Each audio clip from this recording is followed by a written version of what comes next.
I took in my cousin after his divorce, gave him my son's room, even lent him my car. One night, I came home early from work and found him sitting at my wife's vanity, wearing her perfume. "She's better off with me," he whispered, smiling. I didn't even raise my voice. Instead, I reached for my phone, and when my cousin Dean called me after 5 years of silence, I didn't think twice. He said, "I lost everything, man. She left me. I'm living out of my car." His voice cracked. I remembered being kids together, riding bikes, getting in trouble. He was older by 2 years. I always looked up to him. So I said yes. We had a small house in Spokane, 3 bedrooms, nothing fancy. My wife worked part-time as a nurse. I handled logistics for a freight company. We lived a regular life. Busy, tired, but mostly happy. To make room for Dean, I moved my 9-year-old son out of his own room. Set up a mattress in the office. My son just shrugged. "It's okay, Dad. Uncle Dean needs it more." Dean moved in the next day. He brought 2 duffel bags and a sad plastic bin of stuff. Mostly clothes. I gave him clean sheets, a key, and told him, "We'll help you get back on your feet." For the first few weeks, he played the part. Polite. Helpful. He'd clean the kitchen without being asked. He'd watch TV with our son. He even fixed the squeaky cabinet under the sink. My wife told me, "He's trying. Give him a chance." I did. But slowly, he started getting too comfortable. He made jokes that weren't funny. Started accidentally, walking into the room while my wife was changing. Told her, "Oops, sorry," and laughed it off. One night I heard him say to her, "You ever think about how different your life would be if you married someone else?" She told me it was just Dean being weird. I let it go. Then I started noticing little things missing. Her perfume, her hairbrush, one of her scarves. I asked her about it, and she said she must have misplaced them. A week later, I let Dean borrow my car. He said he had a job interview. Came back 4 hours later smelling like fast food and cologne. I asked how it went. "Didn't feel like the right fit," he said. That night, I checked the miles. He'd driven 67 miles round trip. The job interview was supposedly 10 minutes away. So, I started being more careful. I placed an old phone as a camera on top of the bookshelf facing the living room. I put another hidden in the hallway. I didn't tell anyone, not even my wife. I needed to know if it was in my head. A few days later, I got called in for a late shift. Emergency reroute of a freight truck in Phoenix. I left around 3 p.m., told them I'd be home late. But things cleared up faster than expected. I came back around 8:30 p.m. I walked in through the garage. No lights were on downstairs. No voices. Just quiet. As I came up the stairs, I noticed the light coming from the master bedroom. I stopped. The door was cracked open. And there he was, Dean, sitting at my wife's vanity, shirtless, wearing her silk scarf around his neck. He was dabbing her perfume behind his ears, staring at himself in the mirror. He didn't even flinch when he saw me in the reflection. "She's better off with me," he said. His voice was soft, calm, like he'd thought about it for a long time. I didn't yell. I didn't ask questions. I just took out my phone and hit record. Because this wasn't the first time. I knew it. Something in the way he looked at her. How she'd been pulling away from me the last few weeks. How Dean started acting like he owned the place. He saw the phone. He didn't care. He just smiled wider. That's when I knew this had been building. Not just in his head, but in real life. And I had no idea how deep it went. I left the room without saying a word. Went straight to the garage and sat in the dark with my phone in my hand. I watched the video again. Over and over. I couldn't stop shaking.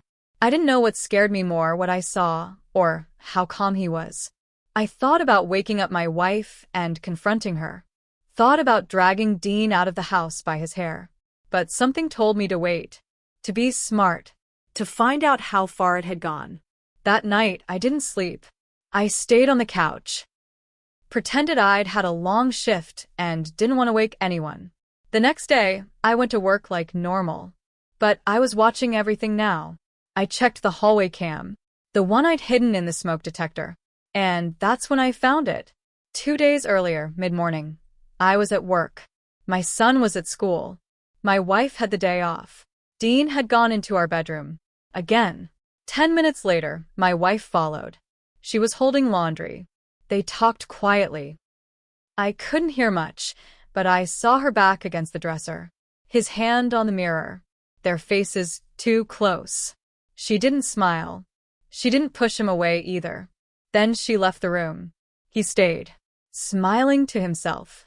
I felt something rip inside me, like I'd been hit in the stomach. I didn't know if they'd done anything, but it didn't matter. Something was already broken. That night, I waited until Dean was in the shower. I went to the spare room and searched his things. I found a box under the bed. Inside were her earrings, a photo of her from our wedding, her old lipstick tube, and my son's drawing, the one he'd made for her on Mother's Day. I wanted to scream. Instead, I took the box and snapped photos of everything. Then I put it all back. I needed more. The next morning, I took a personal day. Told work I was sick. Dropped my son off at school.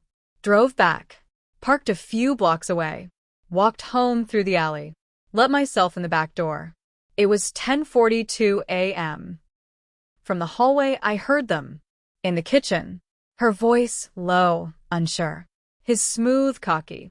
"You're unhappy," he said. "You don't know what you're talking about," she answered. But it was weak. "I see the way you look at me," he said. I walked in then. Quiet like a ghost. They were standing too close. Her arms crossed. His hand on the counter leaning in. She froze when she saw me. He didn't. He smiled. "Didn't think you'd be home." I looked straight at her. "Are you sleeping with him?" She didn't answer. That was enough. Dean tried to talk. Tried to say it wasn't what it looked like. But I wasn't listening. I went upstairs. Packed a bag for my son. Grabbed his school pickup form, our passports, my savings. Took the spare camera footage from the hallway. I told her, "We're leaving. I'll call a lawyer." Her eyes filled up. She said, "I didn't mean for this." I didn't answer. I walked out. That was 2 weeks ago. I stayed with my sister across town. She let me take the guest room.